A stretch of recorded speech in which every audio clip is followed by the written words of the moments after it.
Hey there, Sharon Horne-Ellstrom here. Welcome to day 1696 of What's She Up To Now, documenting the business journey primarily as I transitioned originally in 2017 from owning my own businesses with my ex-husband, and as well as working over a quarter century in corporate America. So almost 50 years of experience. I know I am definitely getting up there in years and experience. 47, 48 years of business ownership. Owned my first business when I was 13. And after my divorce, I decided I wanted to do something totally different. Divested myself and my ex-husband, separated out all of our assets together, and was in a position to say, okay, well, what do I want to do now? What have I always been curious about? What I want to do now?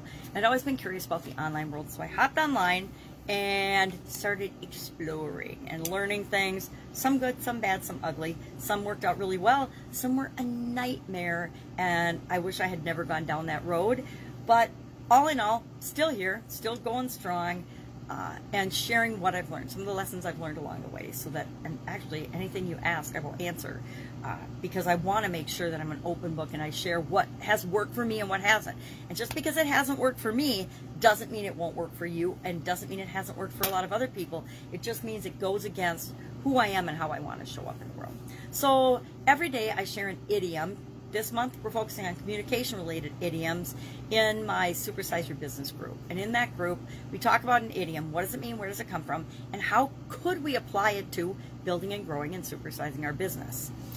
Today's was to touch base. Just like so many others with the word base in it, it comes from American baseball. It became popular in about the 1930s, probably used before that.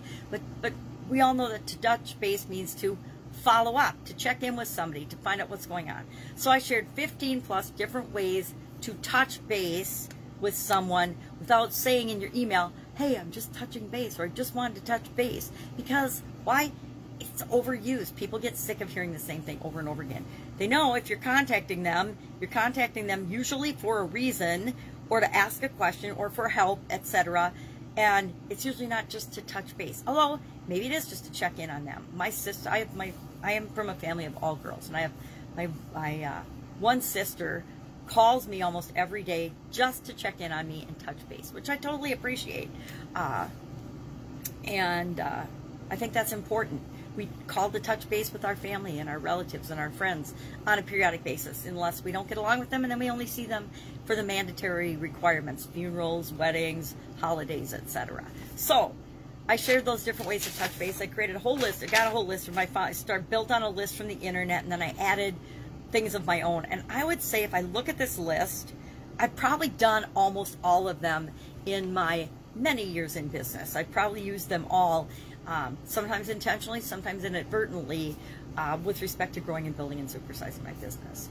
So our topic today for the annual challenge, the BU 365-day challenge, because we're doing one thing every day that improves us, focusing on communication this month, was awareness. And that brings up emotional awareness, self-awareness, communication awareness. Communication awareness is, are we aware, and it's a lot like intention, are we aware of the words and the symbols and the signs and the pictures and the graphics and the medium that we use, our nonverbals included, our gestures, as we communicate a message? And our whole purpose, it's the process of picking and choosing those things on are we aware of doing that as we seek to have people understand what it is that we're trying to communicate? And I would say, I think I mentioned this with intention, the vast majority of us, the vast majority of our communications, we do not do that intentionally. We don't, as human beings, think about and specifically choose the symbols and the signs and the gestures and the words that we're going to use, unless, of course, we're giving a business presentation, or we're giving a speech, or we're doing public speaking. Then, yes, the majority of people that do those and perform those types of communication plan out, think out, intend every word, every phrase, every reaction from the audience.